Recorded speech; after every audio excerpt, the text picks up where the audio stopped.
Saudações, amados irmãos e irmãs, tudo bom com vocês?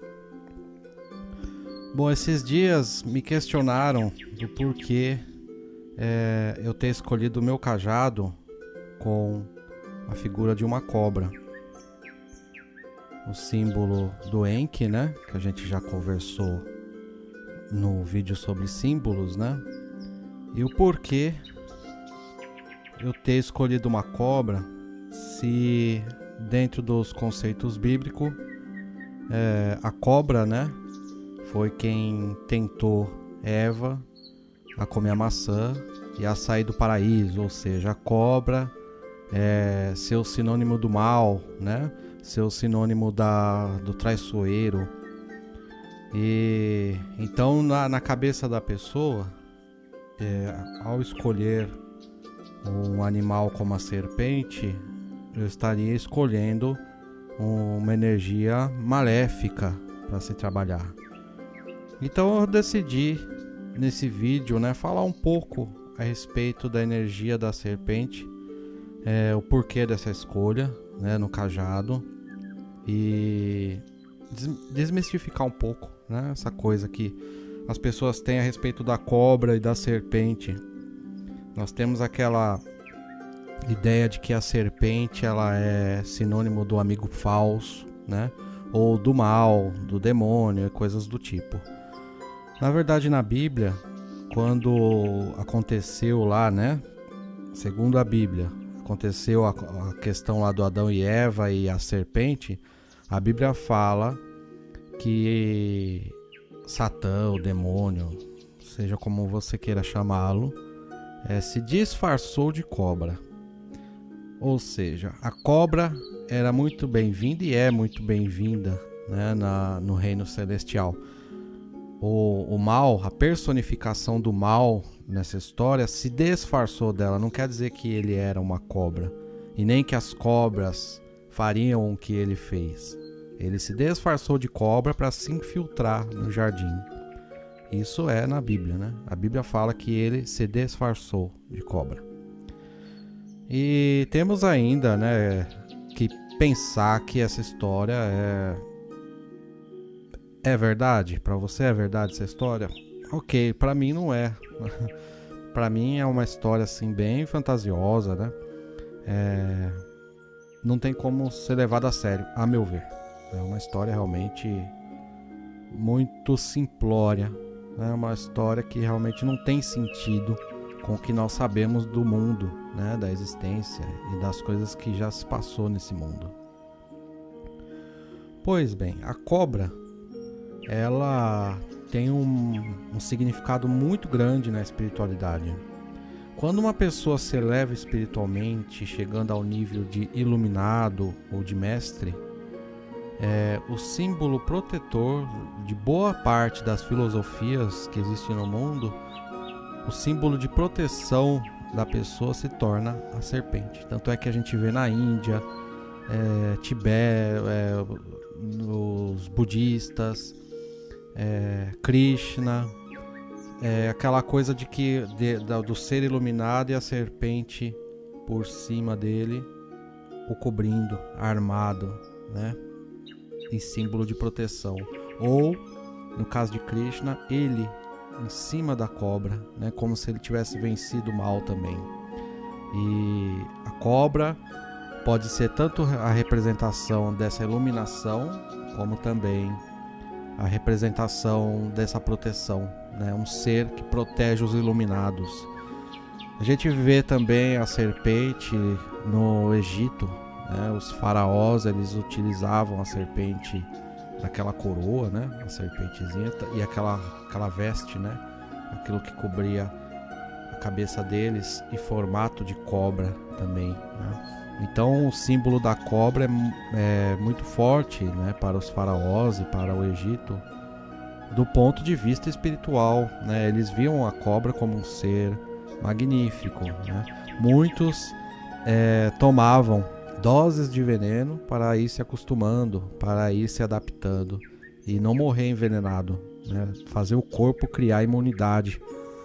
A cobra, ela tem simbologias profundas no esoterismo e na magia e na história do mundo, né? Moisés, eu trouxe até a passagem aqui.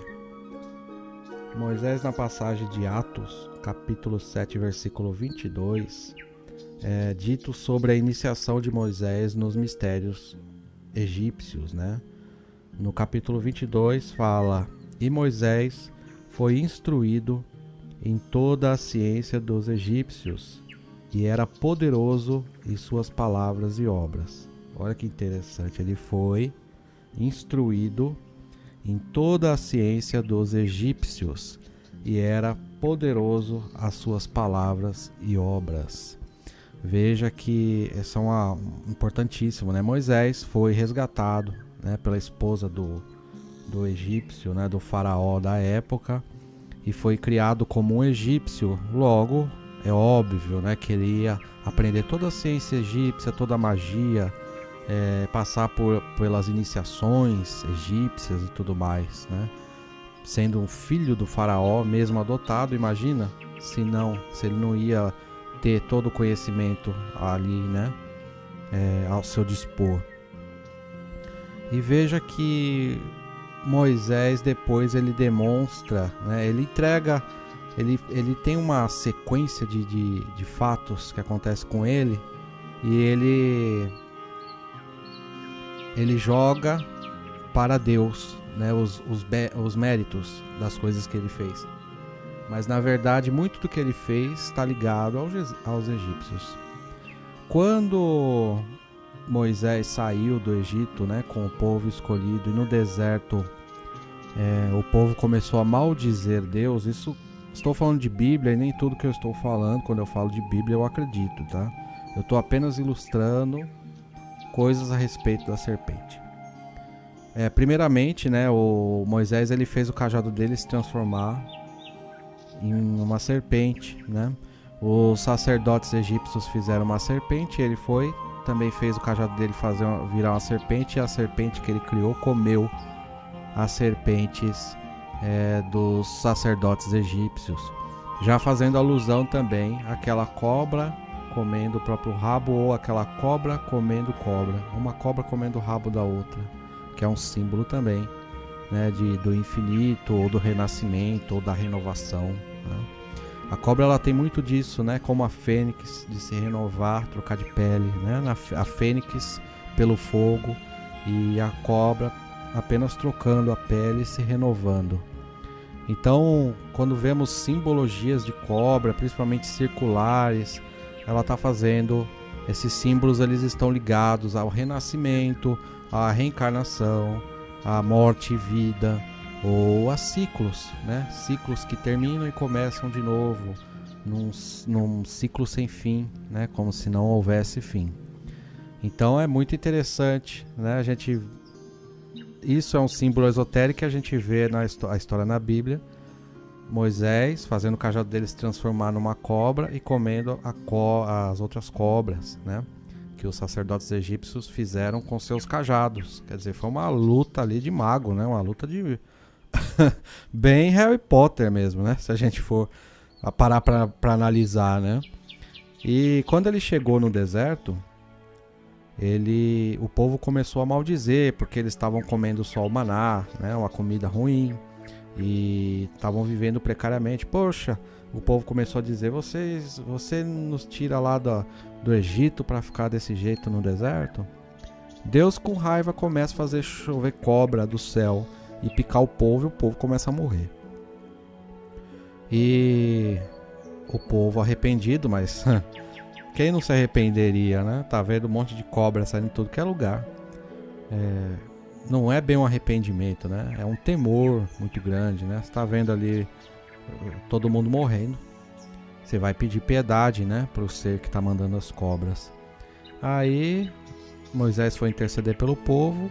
Deus mandou Moisés fazer uma cobra, colocar em cima de um mastro. E todo mundo que fosse picado era para olhar para a cobra, uma cobra de metal, e o povo não morreria, né? Mesmo picado, o povo se salvaria.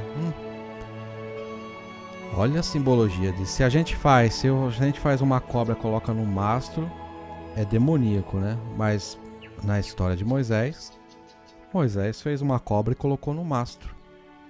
E dito e feito, na própria Bíblia diz que todos que eram picados pelas cobras eram curados ao observar, ao olhar para a cobra de ferro, de metal, né? Acho que ele fez de cobre, que estava no mastro. Então, aqui, o símbolo da cobra passou a ser também a cura, né? Até para o povo escolhido, né? O povo que estava com Moisés. Então, a cobra mata e a cobra cura. A gente também tem o símbolo da serpente na medicina, né? Na contabilidade. A gente tem a simbologia da Kundalini, né? Ou o caduceu de Mercúrio ou Hermes, que começa duas serpentes e até em cima e em cima asas. O pessoal costuma analisar essa simbologia como sendo a Kundalini, né? Aquela energia que semperteia a nossa coluna até o alto. Eu consigo observar aquele símbolo e analisar pelo seguinte: você vê que a cobra elas estão subindo, né? E quando chega lá em cima tem asas. Me parece que a energia de baixo deve ser direcionada para cima. Quando chegar em cima, ocorre a expansão da consciência. As asas ali representando a expansão da consciência. Então, veja o tamanho da simbologia das serpentes, né? E a gente sabe que, de um modo prático, se a gente for picado por uma cobra, podemos morrer, mas a gente leva, né? A gente pega a mesma serpente que nos mordeu e com o veneno dela é possível fazer a própria cura, o próprio antídoto para evitar a nossa morte, para nos curar. Então a cobra mata, mas a cobra também cura. Então, pensar num ser, né, numa serpente e ligar ela ao mal é pensar muito pequeno. Primeiramente, que não existe animal nenhum na Terra que seja do mal. Não existe nenhum. As pessoas falam, né, que Deus, Jesus, na Bíblia, mandou os espíritos que estavam numa pessoa, numa mulher, né? Ele estava chegando numa cidade, tinha uma mulher endemoniada. Ele expulsou os espíritos da mulher e mandou aos porcos, né? O corpo dos porcos. E os cristãos costumam falar que o porco é imundo por causa disso, por causa dos espíritos que o porco recebeu. Fosse assim, não existe só aquela mulher, né? Tecnicamente, segundo crenças cristãs, não existe só aquela mulher endemoniada, né? Existem outras pessoas endemoniadas por aí. Então somos imundos também. Somos mais imundos que os porcos, porque que eu saiba, Cristo mandou só aqueles porcos, não a toda a geração de porcos. E mesmo assim, é muito fantasioso, né? É bem fantasioso. Se fosse um ser de luz ali, se essa história fosse realmente real, Cristo, ao chegar e ver uma mulher com seres densos, ele não mandaria aos porcos, ele mandaria ao lugar de onde esses seres saíram, né? Ele aprisionaria esses seres. Ele não ia mandar em animais, né? Animais inocentes. Não existe animais impuros, imundos ou do mal. A gente olha um crocodilo, uma cobra, um lagarto, eles têm aquela cara feia, né? Aquela cara meia... Mas foi a evolução que fez desse modo com eles, né? E não existe seres irracionais. A gente pensa, né? Eles podem não racionalizar como nós, mas eles possuem consciência. Pensa você, todos os animais, né, que têm filhotes, se eles não tivessem o mínimo de consciência, ao ter o filhote eles abandonariam. Ou eles comeriam os próprios filhotes. Veja que as mães cuidam tão bem, né, dos filhotes e protegem com a própria vida. Isso é amor, né? Isso é consciência. A gente imagina que os seres são inferiores a nós porque nós falamos, né, palavras, criamos coisas. Mas o que mais é valioso, né, dentro de toda a existência, é o sentimento. O pensamento gera sentimento, e no caso dos animais, eles têm sentimento sem pensamento. Imagina a pureza desses sentimentos, sentimentos que não precisam racionalizar. Agora, uma serpente olha para nós, a gente está passando, ela nos pica. Ela é um animal do mal, né? Eu acredito que todo animal, né, não importa qual, vai se proteger, né? E nós somos provas vivas, né, do que como um ser pode ser devastador, né, em um planeta. Imagina para esses animais nos verem, né? Como eles nos veem quando nós os agredimos ou matamos para comer, matamos cruelmente, né, em matadouro, ou desmatamos, acabamos com tudo. Imagina a vibração disso. E mesmo que não fizéssemos, né, os animais, mesmo da mesma espécie, eles, depende da espécie do animal, eles têm maior agressividade, menos agressividade, mas o instinto é o de sobrevivência, né? Quando vem, nós somos gigantes passando perto de uma serpente, imagina. Ela vai atacar mesmo, ela quer que a gente se afaste, né?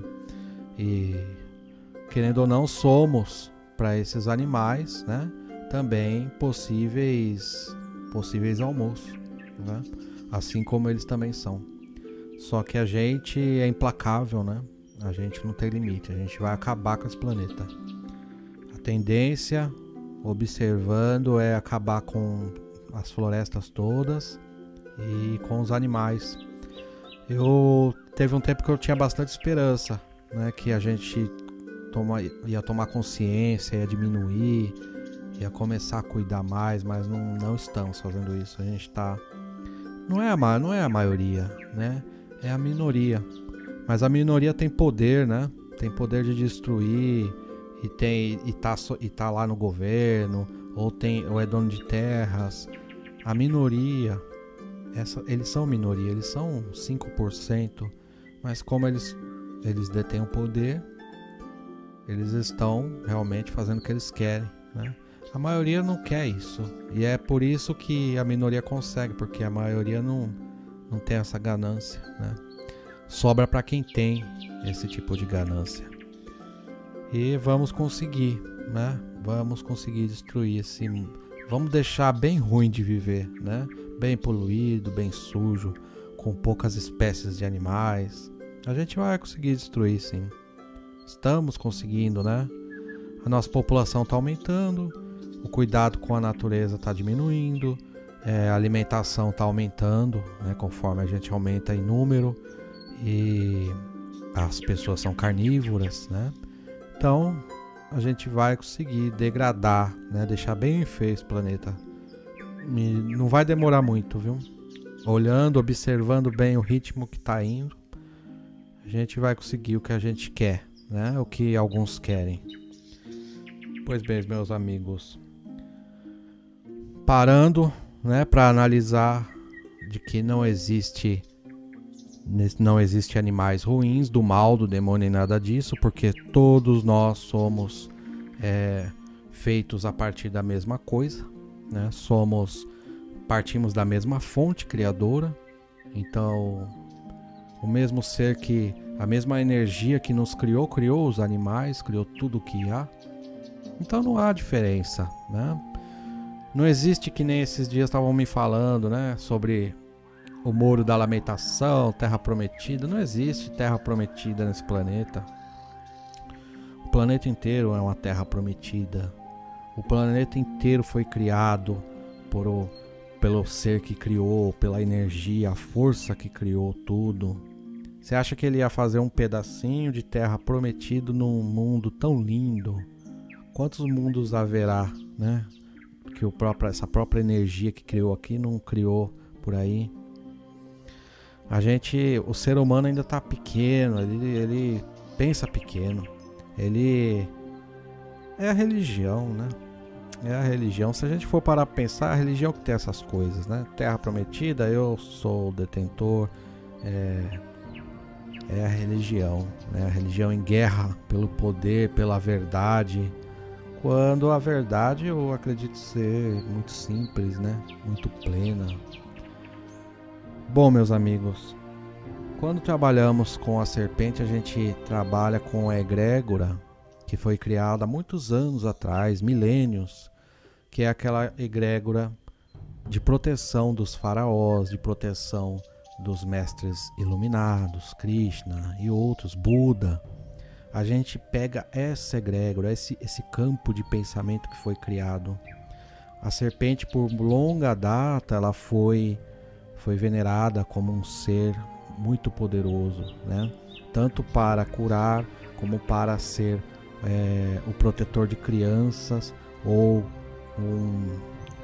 um ser de passagem desse mundo para o outro.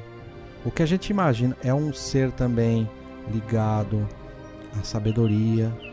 Então pensa você quantas energias, né, não foram, quantas formas, pensamentos não foram para essa egrégora, fora a beleza, né, a sedução que a cobra, né, exerce.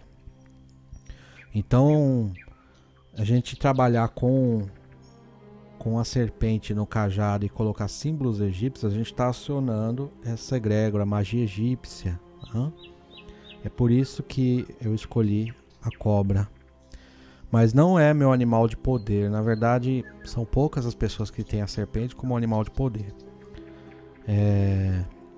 Esse é um animal que eu chamo, que eu convido, mas não é um animal que eu sinto que veio comigo ou que faz parte da minha personalidade, sabe? Nós temos, quando a gente olha para a natureza, a gente encontra animais que se assemelham com a nossa personalidade. É aí que a gente fala que é o animal de poder. A gente se assemelha a certos animais. Algumas pessoas se assemelham a um tipo de animal, outras pessoas a um outro tipo. E é muito interessante a gente ver esses comparativos de personalidade, de jeito e com os animais, né? E a cobra também, né? Coruja, lobo, urso, cavalo, todos os animais, né? Tem uma vibração, foi criado a partir da mesma fonte, mas ramificou, né? Ramificou diferente. Então cada animal tem uma vibração diferente, é óbvio, né? Isso, a gente sente a diferença dos animais, né? Que tipo de energia que cada animal tem. Se você estudá-los um pouquinho, observá-los, você vai sentir. E com animais que a gente chama de peçonhentos, né? Não é diferente. Todos os animais são criaturas divinas, né? E não existe animal. Eu já ouvi falar, né? Eu não lembro quem também, mas falou que teve animais que escolheram o caminho do mal. Escolher o caminho do mal, o animal? Não, meus amigos, não cai nessa, não. Olha, o único animal que eu não suporto é barata. E mesmo assim é divino, né? É divino. Todos os animais são criaturas criadas, né? Possuem vida. E a maioria, né, pelo menos a parte dos mamíferos, né, que tem sistema nervoso, sentem uma dor horrível, assim como nós. Então, não caia na ilusão de classificar animais do bem e do mal, não. Já não é bom classificar as coisas, imagina então classificar os coitados dos animais. A morcega dos vampiros, a cobra, o escorpião é um animal do mal. Na verdade não, né? Ele pode nos picar? Pode, né? Tem animais. Nossa, quantos animais nós somos predadores? Vamos fazer uma lista de quantos animais a gente pega, né? A gente mata, a gente persegue. Todos, né? Quando não é para comer é porque a gente quer mais um pedaço de terra, então vamos arrancar os bichos dali e assim vai, né? Eles têm a defesa deles, né? A gente, para eles, é um ser como todos os outros, é ameaça, né? Do mesmo jeito que o escorpião picaria um animal, pica a gente também. Mesma coisa se a gente encontrar um urso na frente, ele vai morder a gente, né? Assim como um lobo. É instinto de sobrevivência, meus amigos. Enfim, eu prolonguei demais, né? Eu espero ter explicado. Vou passar algumas imagens para vocês verem, viu? E se eu deixei alguma coisa de fora, eu vou preencher com texto, tá bom? Esse vídeo. Meus amigos, fiquem na luz. Logo eu tô de volta.